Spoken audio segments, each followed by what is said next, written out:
નમસ્કાર. ધોરણ 10 પ્રકરણ નંબર 6 જૈવિક ક્રિયાઓમાં આપનું સ્વાગત છે. વિદ્યાર્થી મિત્રો, આજે હવે આપણે છે એ બધી જ કામની જૈવિક ક્રિયા તો જોઈ ગયા પછી એક નવી જૈવિક ક્રિયા છે એનો અભ્યાસ કરવાનો છે કે જે સૌથી અંતમાં આવે છે.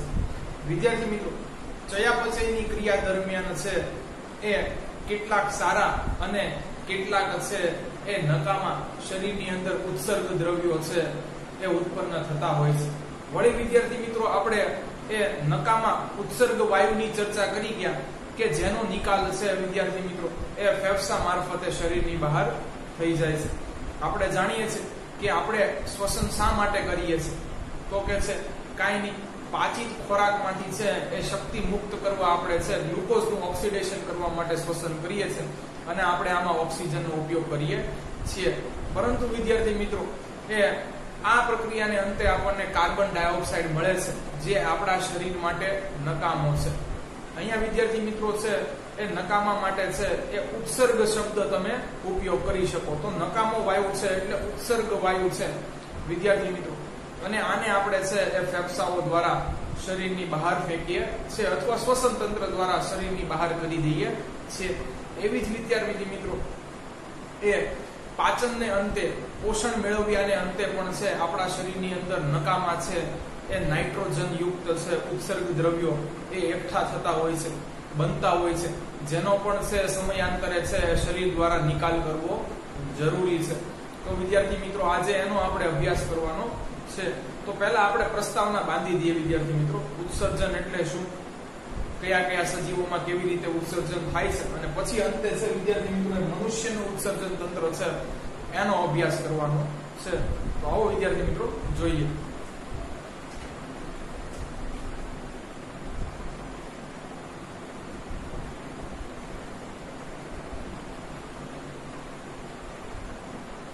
તો શરૂઆતમાં પ્રસ્તાવના થોડી બાંધી દઈએ, ઇન્ટ્રોડક્શન જોઈ લઈએ.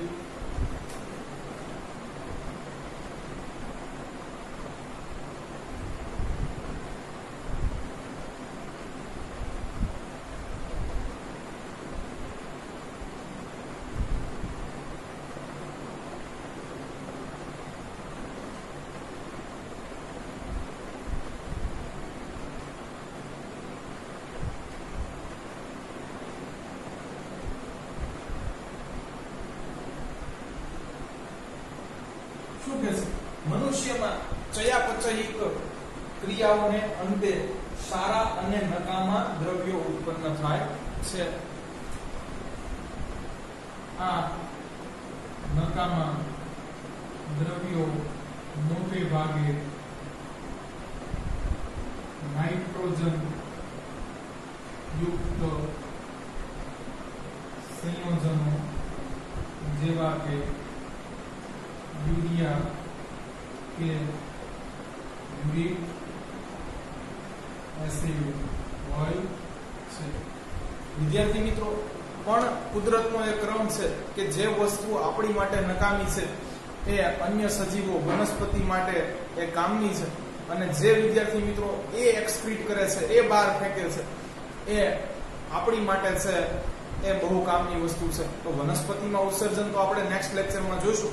પરંતુ વિદ્યાર્થી મિત્રો છે અહીંયા જુઓ તમે, એ આ યુરિયા અને યુરિક એસિડ.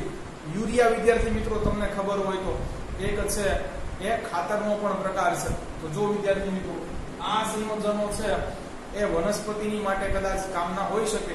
આપણે પાછી છે સ્વયંપોષી પોષણ પદ્ધતિ વખતે પણ જોયું હતું કે નાઇટ્રોજન યુક્ત કમ્પાઉન્ડ છે એનું બેક્ટેરિયા દ્વારા છે એમાંથી એ નાઇટ્રોજન દૂર કરી લેવામાં આવે છે, અને વિદ્યાર્થી મિત્રો આ છે રિલીઝ કરેલો નાઇટ્રોજન પાછા વનસ્પતિ છે એ ઉપયોગમાં લે છે, અથવા વિદ્યાર્થી મિત્રો વાતાવરણમાં પાછો ધકેલાય છે. તો આ નકામા દ્રવ્યો મોટે ભાગે નાઇટ્રોજન યુક્ત સંયોજનો જેવા કે યુરિયા કે યુરિક એસિડ હોય છે.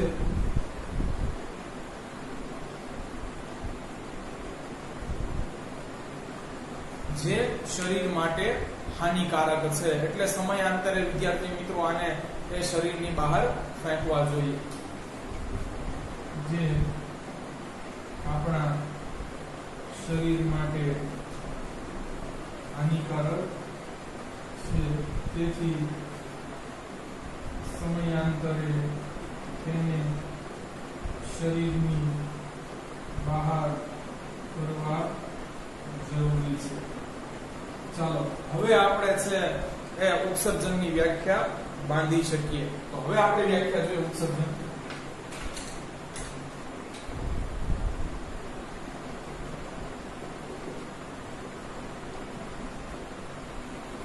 વિદ્યાર્થી મિત્રો, આને અંગ્રેજીમાં છે એ એક્સક્રીશન કહે છે, પણ આ પ્રક્રિયા છે એટલે પાછળ સન લાગ્યું. વિદ્યાર્થી મિત્રો, આનું ક્રિયાપદનું રૂપ છે એક્સક્રીટ છે, નકામો પદાર્થ બહાર ફેંકવું.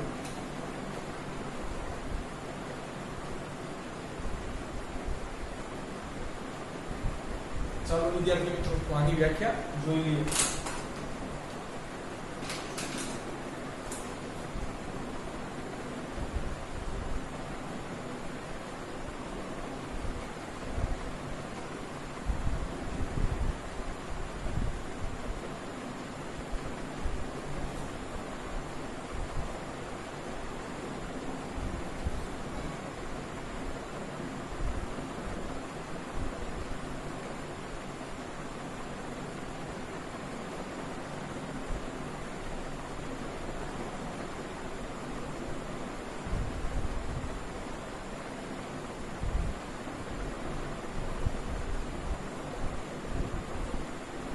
શું કહે છે?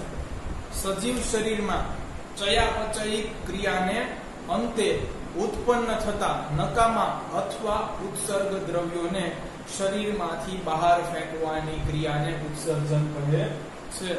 એટલે વિદ્યાર્થી મિત્રો, એ બધી જ જૈવિક ક્રિયાઓને અંતે જે નકામા દ્રવ્યો આપણા શરીરની અંદર છે એ બનતા હોય છે, એનો નિકાલ કરવાની પ્રક્રિયા એટલે ઉત્સર્જન.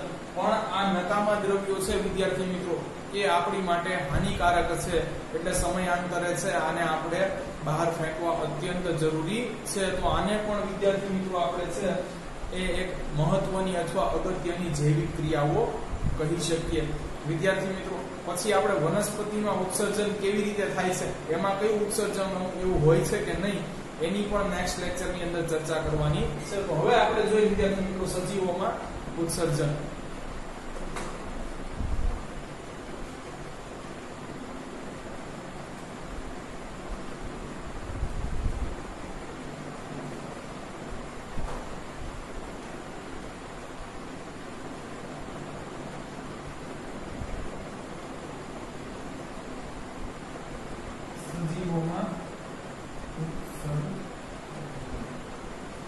વિદ્યાર્થી મિત્રો, આપણે છે એ ખરેખરમાં ત્રણ રીતે ખ્યાલ મેળવવો જોઈએ. એક છે આપણે વનસ્પતિ જેવા સ્વયંપોષી સજીવોમાં ઉત્સર્જન કેવી રીતે થતું હોય છે એનો ખ્યાલ મેળવવો પડશે. તો જોઈ લઈએ વનસ્પતિઓમાં અથવા વનસ્પતિમાં ઉત્સર્જન. પછી વિદ્યાર્થી મિત્રો પ્રાણીમાં, તો પ્રાણીમાં છે એ સરળ દેહ રચના ધરાવતા એક કોષી સજીવો અમીબા શું કરે છે એ જોઈ લઈએ. અને માનવ જેવા છે એ જટિલ દેહધારી સજીવો કેવી રીતે છે એક્સક્રીટ કરે છે તો એ જોઈ લઈએ. તો પ્રાણીઓમાં ઉત્સર્જન. ચાલો વિદ્યાર્થી મિત્રો, અગલી પાછું એક છે પાઠ પડશે કે એક કોષી સજીવો જેવા કે અમીબામાં ઉત્સર્જન. અને વિદ્યાર્થી મિત્રો જટિલ દેહ રચના ધરાવતા બહુકોષી સજીવોમાં ઉત્સર્જન. ટૂંકમાં સમજાવું તો કે એક કોષી સજીવો કેવી રીતે એક્સક્રીટ કરે છે અને માનવ જેવા છે એ જટિલ દેહ રચના ધરાવતા છે એ સજીવો કેવી રીતે એક્સક્રીટ કરે છે એ જોવાનું છે. આ વિદ્યાર્થી મિત્રો આપણે છે નેક્સ્ટ લેક્ચર ઉપર મુલતવી રાખીએ છીએ. અત્યંત સરળ છે. ચાલો, તો વિદ્યાર્થી મિત્રો એક કોષી સજીવમાં છે એ કોષીય પ્રસરણને આધારે છે એ નકામો પદાર્થ બહાર ફેંકી દેવામાં આવે છે. વિદ્યાર્થી મિત્રો, આપણને ખબર છે અમીબા જેવા એક કોષી સજીવની અંદર છે એ ખોરાક ગ્રહણ કર્યા બાદ એક ખોટા પગ બનાવીને જે ખોરાક શરીરની અંદર લઈ લેશે, પછી વિદ્યાર્થી મિત્રો છે એક અન્નધાની બનાવશે. અન્નધાની છે એ વિદ્યાર્થી મિત્રો અંદર લાઇઝોસોમ ઉત્સેચક હશે, એમાંથી વિદ્યાર્થી મિત્રો છે એ કામનું બધા જ પોષક દ્રવ્યો છે એ મેળવી અને એને છે એ કોષરસની અંદર ભેળવી દેશે. જ્યારે હવે અન્નધાનીની અંદર જે નકામો પદાર્થ પડ્યો છે વિદ્યાર્થી મિત્રો, એ પાછી છે એ કોષ દિવાલની નજીક જશે અને અન્નધાની છે બ્લાસ્ટ થશે. એટલે નકામા બધા જ પદાર્થો છે એ કોષીય પ્રસરણથી છે એ જે કોષની દિવાલ છે એમાંથી પ્રસરણ પામી અને બહાર ચાલ્યા આવશે. તો આપણે આ લખી નાખીએ, એક કોષી સજીવો જેવા કે અમીબામાં કોષીય પ્રસરણને આધારે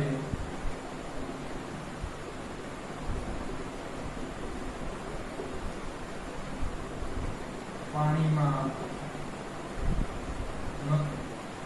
ન લખો તો પણ ચાલશે, નકામા દ્રવ્યોને દૂર કરવામાં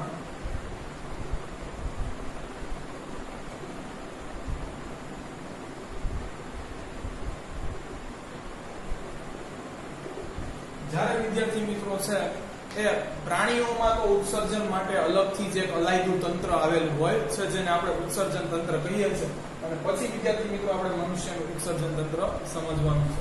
તો લખી નાખીએ,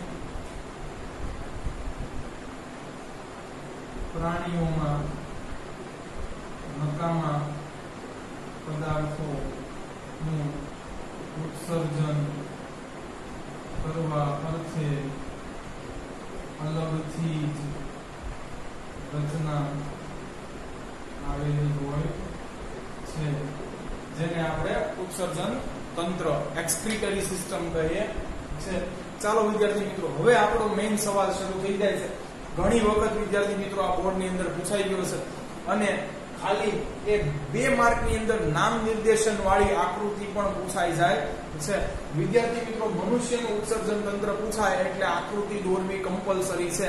આ ખાસ ધ્યાન રાખજો વિદ્યાર્થી મિત્રો. ક્યારેય પણ આમાં નહીં લખેલું આવે કે આકૃતિ જરૂરી નથી. શ્વસન તંત્ર પૂછાય, પાચન તંત્ર પૂછાય તો વિદ્યાર્થી મિત્રો એમાં બાજુમાં લખેલું આવશે કે આકૃતિ જરૂરી નથી, પરંતુ વિદ્યાર્થી મિત્રો આમાં છે આકૃતિ અનિવાર્ય છે.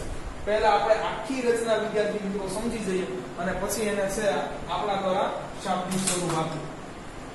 તો વિદ્યાર્થી મિત્રો, આપણે જાણીએ છીએ કે આર્ટરી અને વેઇન શું કામ કરે છે, શીરા અને ધમની. તો વિદ્યાર્થી મિત્રો છે આપણને ખ્યાલ છે કે ધમની છે એ શુદ્ધ રુધિરનું છે એ શરીરના જુદા જુદા અંગો કે પેશીઓ સુધી વહન કરે છે. તો વિદ્યાર્થી મિત્રો, આપણી કિડની પણ છે એ શરીરનો એક અંગ છે. તો ત્યાં સુધી વિદ્યાર્થી મિત્રો હૃદયમાંથી એ શુદ્ધ રુધિર લાવવાનું કામ કોણ કરશે? તો કે છે એ મહાધમની. ચાલો લઈ આવ્યા. પછી વિદ્યાર્થી મિત્રો છે એ કિડનીની અંદર પણ છે એ કોષો અને પેશીઓ આવેલા હશે.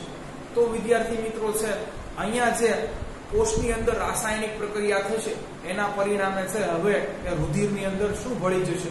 તો વિદ્યાર્થી મિત્રો એ રુધિરની અંદર કાર્બન ડાયોક્સાઇડ ભળી જશે, એટલે હવે એ અશુદ્ધ રુધિર થઈ જશે. તો જો વિદ્યાર્થી મિત્રો અહીંયા છે એ મહાશિરાઓ પણ આવેલી છે કે જે વિદ્યાર્થી મિત્રો છે એ રુધિરને હૃદયમાં લઈ જશે અને પછી એને ફેફસાઓમાં શુદ્ધ કરવામાં આવશે, હૃદયમાંથી લઈ જવામાં આવશે.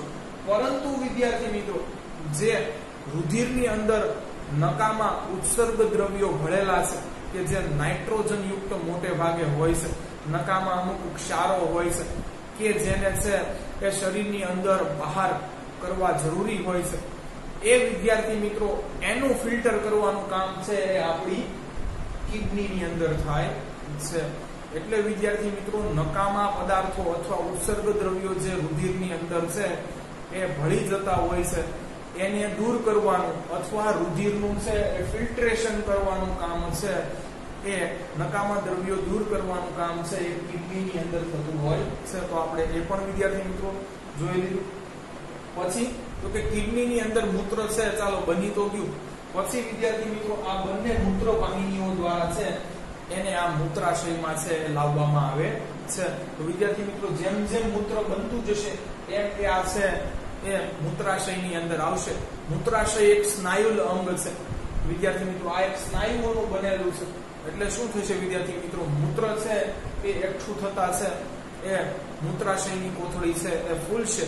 પછી વિદ્યાર્થી મિત્રો આગળ છે એ મૂત્ર માર્ગ આવેલો છે અને મૂત્રાશયનું સંકોચન થતા એ મૂત્ર માર્ગના છેડે જે છે એક છિદ્ર આવેલું છે એના દ્વારા છે વિદ્યાર્થી મિત્રો એ દબાણપૂર્વક છે એ મૂત્ર શરીરની બહાર જાય છે. તો બેઝિકલી આવી રચના છે વિદ્યાર્થી મિત્રો. પરંતુ કિડનીની અંદર જે કોષીય પ્રક્રિયાઓ થઈ છે રાસાયણિક, એના કારણે રુધિરનું ફિલ્ટ્રેશન તો થશે પરંતુ રુધિર પાછું અશુદ્ધ બનશે. કેવી રીતે? કારણ કે CO2 અંદર ભળી જશે, બીજી બધી અશુદ્ધિઓ દૂર થઈ જશે. એટલે વિદ્યાર્થી મિત્રો છે એ તમને ખબર છે પાછી મહાશિરાઓ છે એને એ હૃદય સુધી લઈ જવું પડશે. તો નકામા દ્રવ્યો તો નીકળી જશે પરંતુ આ રાસાયણિક પ્રક્રિયાઓના ચક્કરમાં છે વિદ્યાર્થી મિત્રો એ કોષની અંદર થતી જે સામાન્ય પ્રક્રિયાઓ છે એના કારણે રુધિરની અંદર પાછો CO2 તો ભળી જ જશે. તો આપણે સરળતા ખાતર વિદ્યાર્થી મિત્રો અહીંયા પાથ ડ્રો કરી લઈએ. તો અહીંયા વિદ્યાર્થી મિત્રો આ જે છે એ ધમની પાછળની બાજુએ હોય છે એટલે આ પોર્શન તમને પાછળનો નથી દેખાતો. તો વિદ્યાર્થી મિત્રો અહીંયાથી રુધિર આવશે કિડનીઓમાં, પણ આ કેવું હશે? પ્યોર હશે. કિડનીની અંદર વિદ્યાર્થી મિત્રો છે એ બ્લડનું ફિલ્ટ્રેશન થશે, નકામા ઉત્સર્ગ દ્રવ્યો બહાર નીકળી જશે, પણ કોષની અંદર થતી રાસાયણિક પ્રક્રિયાઓને કારણે રુધિરની અંદર કાર્બન ડાયોક્સાઇડ તો ભળી જશે. એ વિદ્યાર્થી મિત્રો છે એવા અશુદ્ધ રુધિરને લઈ જવાનું કામ છે એ પાછી આ મહાશિરા કરશે. તો આ તો રુધિરની છે વિદ્યાર્થી મિત્રો એ આપણે અંદર જોઈ લીધી અવર જવર કેવી રીતે થશે. હવે વિદ્યાર્થી મિત્રો અહીંયા છે એ નકામા દ્રવ્ય જે મૂત્ર સ્વરૂપે છે બન્યા છે એ વિદ્યાર્થી મિત્રો એનું વહન છે એ આ મૂત્રવાહિની દ્વારા છે એ એક મૂત્રાશય આવેલું છે એની અંદર થશે. મૂત્રાશયની અંદર ધીરે ધીરે વિદ્યાર્થી મિત્રો છે એ મૂત્ર એકત્રિત થશે એટલે આ કોથળી ફૂલશે અને વિદ્યાર્થી મિત્રો એના સંકોચન દ્વારા છે મૂત્ર માર્ગે જે આગળ છિદ્ર આવેલું છે એ વાટે છે મૂત્ર શરીરની બહાર ચાલ્યું જશે. તો આ બેઝિકલી રચના છે વિદ્યાર્થી મિત્રો. હવે તો કે છે વિદ્યાર્થી મિત્રો અહીંયા સુધી તો છે એ મહાશિરા અને મહાધમનીઓ આવેલી હોય છે, પરંતુ કિડની ની અંદર જે જતી છે એ શિરાઓ અને ધમનીઓ છે એને વિદ્યાર્થી મિત્રો છે એ મૂત્રપિંડ શિરા અને મૂત્રપિંડ ધમની કહે છે. જ્યારે અહીંયા સુધીની વિદ્યાર્થી મિત્રો આવે છે એને તમે મહાશિરા કે મહાધમની કહી શકો. પછી વિદ્યાર્થી મિત્રો જો આની છે એ વિડ્થ છે એ થિકનેસ છે ઘટતી જાય છે એટલે વિદ્યાર્થી મિત્રો આ મૂત્રપિંડની અંદર છે બંને બાજુ પ્રવેશતી હોવાથી એ વિદ્યાર્થી મિત્રો એને છે એ આપણે મૂત્રપિંડ શિરા અને મૂત્રપિંડ ધમની કહીશું. તો વિદ્યાર્થી મિત્રો અહીંયા પણ રૂલ સેમ છે. જે આ બ્લુ કલરની છે એ બ્લડ વેસલ છે એ વિદ્યાર્થી મિત્રો ડીઓક્સિજનેટેડ બ્લડ પાછું લઈ જશે એટલે છે ક્યાં લઈ જશે? હૃદયમાં, એટલે એને આપણે શિરા કહીશું. અને વિદ્યાર્થી મિત્રો છે આ રેડ વેઇન છે જે કે વેસલ છે બ્લડ વેસલ એ ઓક્સિજનેટેડ બ્લડ ને છે એ કિડનીઓની અંદર લાવશે એટલે આપણે એને એ રેડ કલર થી છે એ ડાયાગ્રામ ની અંદર દેખાડી છે એ હૃદયમાંથી શુદ્ધ રુધિર લાવી હશે. તો બસ વિદ્યાર્થી મિત્રો આ બધું આપણે છે આપણા શબ્દોની અંદર હવે લખવાનું છે. પણ આકૃતિ જોશો વિદ્યાર્થી મિત્રો તો તમને છે એ ડાબી બાજુની કિડની છે એ સહેજ ઉપર અને મોટી દેખાશે અને જમણી બાજુની કિડની છે સહેજ નીચે અને વિદ્યાર્થી મિત્રો નાની દેખાશે. તો આવું જ છે વિદ્યાર્થી મિત્રો. ડાબી બાજુની કિડની છે એ સહેજ ઉપર અને મોટી છે અને જમણી બાજુની કિડની છે એ સહેજ નીચે અને નાની છે. તમારે પણ છે ફિગર આદર્શ રીતે આવી રીતે જ દોરવાની છે.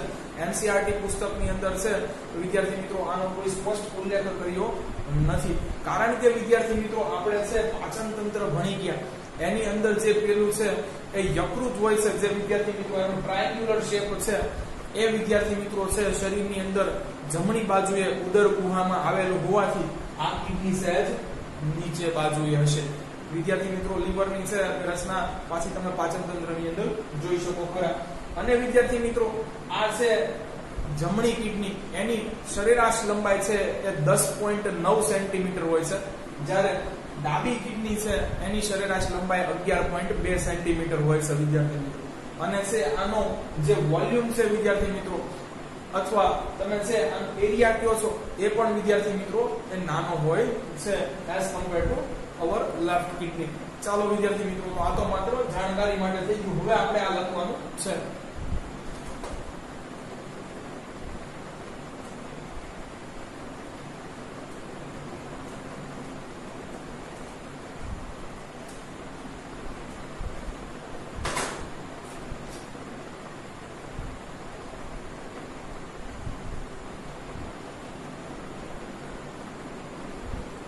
ચાલો વિદ્યાર્થી મિત્રો, પહેલા તો કેટલા અંગો છે ખાલી ઉત્સર્જન માટેના એ જ લખવાના છે. ધમનીઓ અને શિરાઓ લખવાની નથી, એ તો રુધિરના છે વહન માટે હોય છે.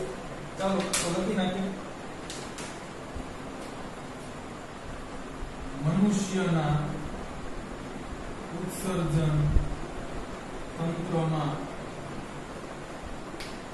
એક જોડી મૂત્રપિંડ, અ પેર ઓફ કિડનીઝ. ખાસ વિદ્યાર્થી મિત્રો ધ્યાન રાખજો, એક જોડી લખવાનું છે, અથવા સંખ્યામાં કે તો 2 કિડનીઓ, અને આમ કે તો એક જોડી. વિદ્યાર્થી મિત્રો ચપ્પલ જેવું છે, એક જોડી ચપ્પલ એટલે સંખ્યા 2 હોય છે.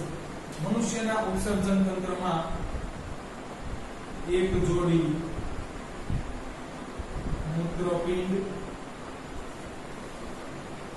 એક જોડી મૂત્રવાહિનીઓ,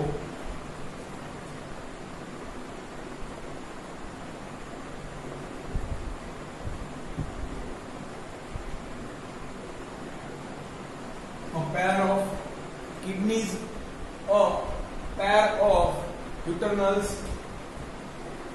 એક મૂત્રાશય.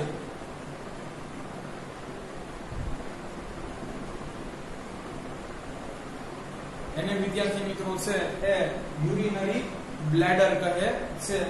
અને વિદ્યાર્થી મિત્રો છે એ મૂત્ર માર્ગનો સમાવેશ થાય છે.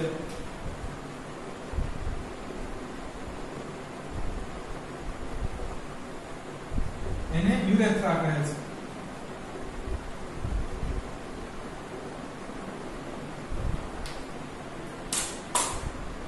ચાલો વિદ્યાર્થી મિત્રો, હવે કિડની થી છે એ ભણવાનું શરૂ કરી દઈએ.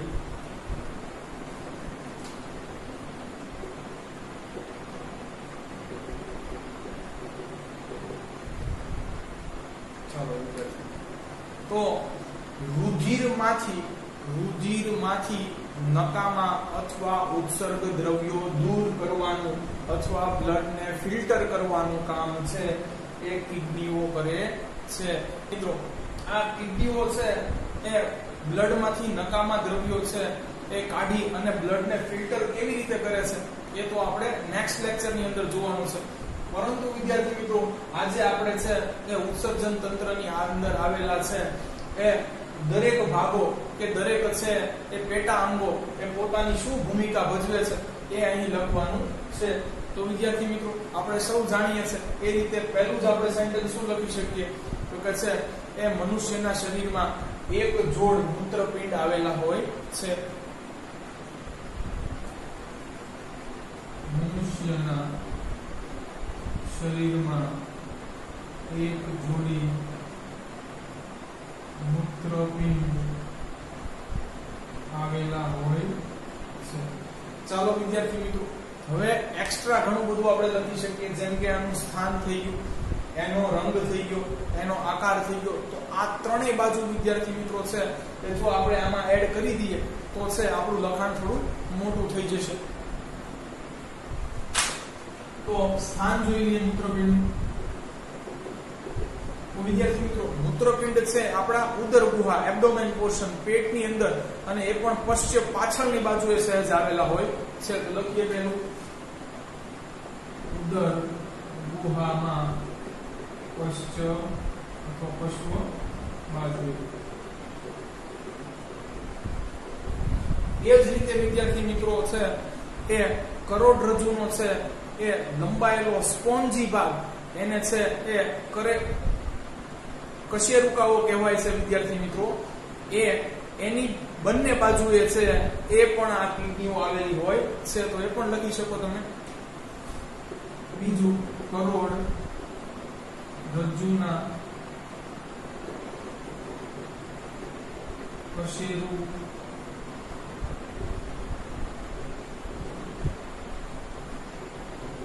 કાઓના બંને બાજુએ અશ્વ. ચાલો વિદ્યાર્થી મિત્રો આકાર જોઈ લઈએ આનો.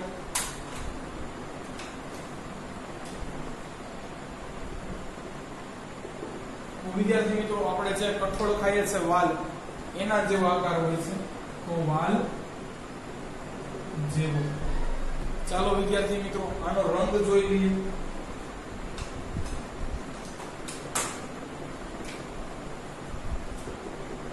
તો લાલાશ પડતો બદામી રંગ. ચાલો તો વિદ્યાર્થી મિત્રો છેલ્લું રહેશે કાર્ય, તો કે છે રુધિરમાંના નકામા અથવા ઉત્સર્ગ દ્રવ્યોને છે એ દૂર કરી રુધિરમાંથી અને રુધિરને શુદ્ધ બનાવે છે, ફિલ્ટર કરે છે. તો લખી લઈએ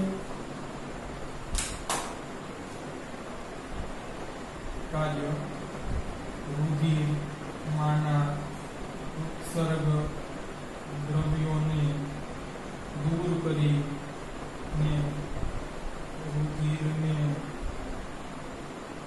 શુદ્ધ બનાવે છે. મેં વિદ્યાર્થી મિત્રો આ જે ઉત્સર્ગ દ્રવ્યો છે એ કિડનીની અંદર છે વિદ્યાર્થી મિત્રો, એ રુધિરમાંથી દૂર થાય છે, એને જ આપણે મૂત્ર કહીએ છીએ. ચાલો વિદ્યાર્થી મિત્રો હવે છે એ અ પેર ઓફ મૂત્ર વાહિનીઓ, તો એ છે જોઈ લઈએ.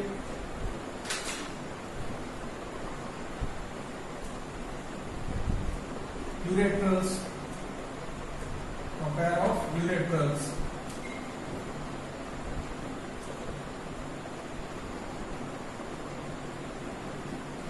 વિદ્યાર્થી મિત્રો મૂત્ર વત્તા વાહિનીઓ, મૂત્રનું જે વહન કરે છે તે પહેલા લખેલી એક કિડની હોય છે.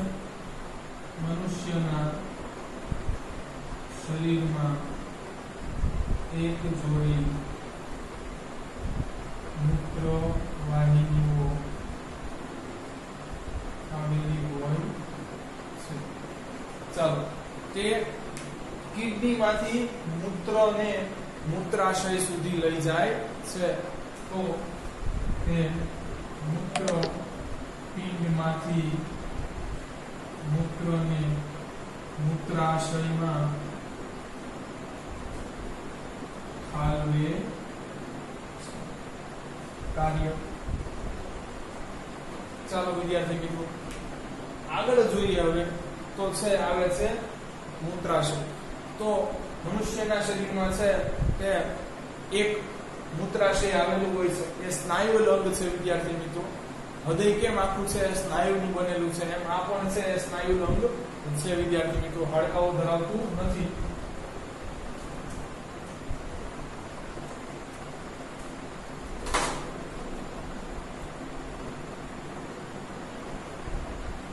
મનુષ્યના શરીરમાં એક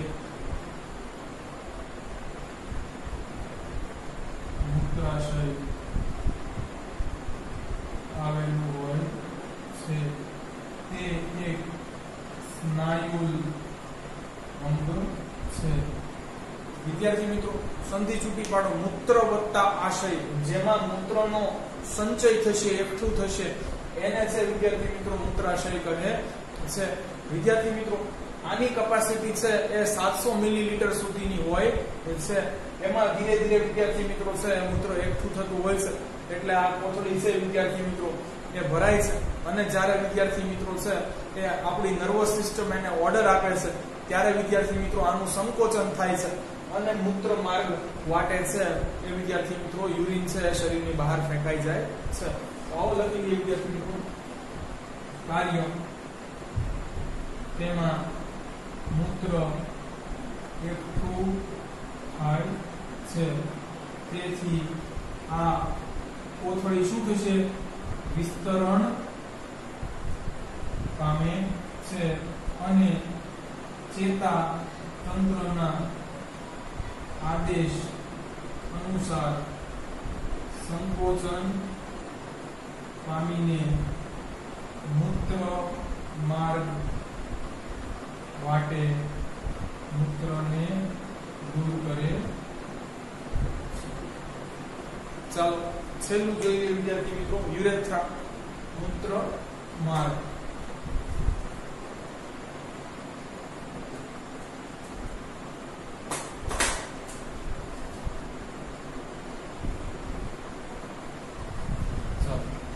તો વિદ્યાર્થી મિત્રો, મૂત્ર માર્ગના અંતે એક છિદ્ર આવેલું હોય છે જેના દ્વારા છે એ યુરિન શરીરની બહાર કરાય છે. આટલું જ લખવાનું છે.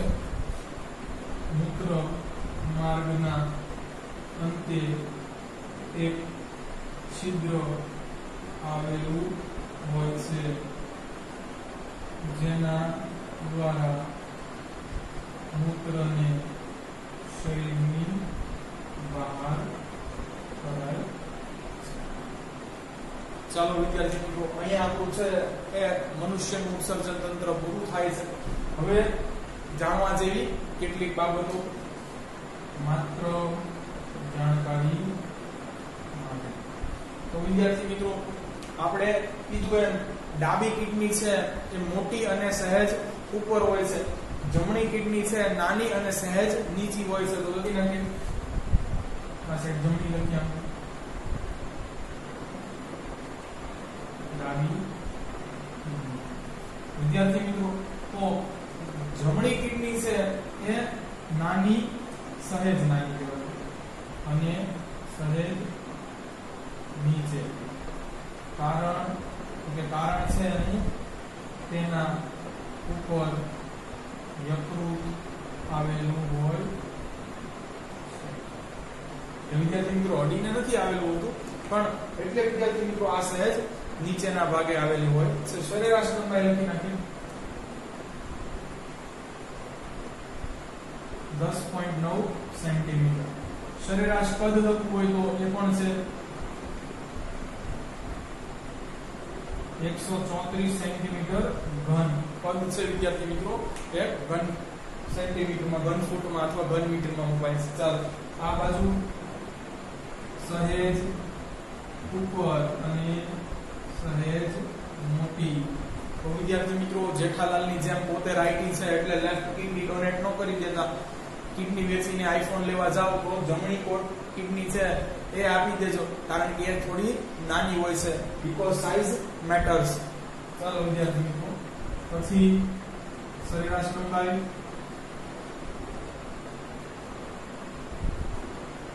11.2 સેન્ટીમીટર. સરેરાશ કદ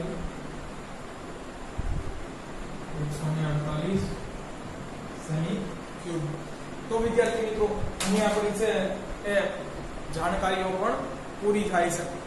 અને જો વિદ્યાર્થી મિત્રો તમને અમારો વિડિયો લેક્ચર્સ એ ગમતા હોય તો છે નીચે લાઈક બટન રહેલું છે એને ક્લિક કરો અને આ વિડિયો લેક્ચરની લિંકને છે એ તમારા ધોરણ 10 ના તમામ વિદ્યાર્થી મિત્રો સાથે શેર કરો. Thanks for watching my video.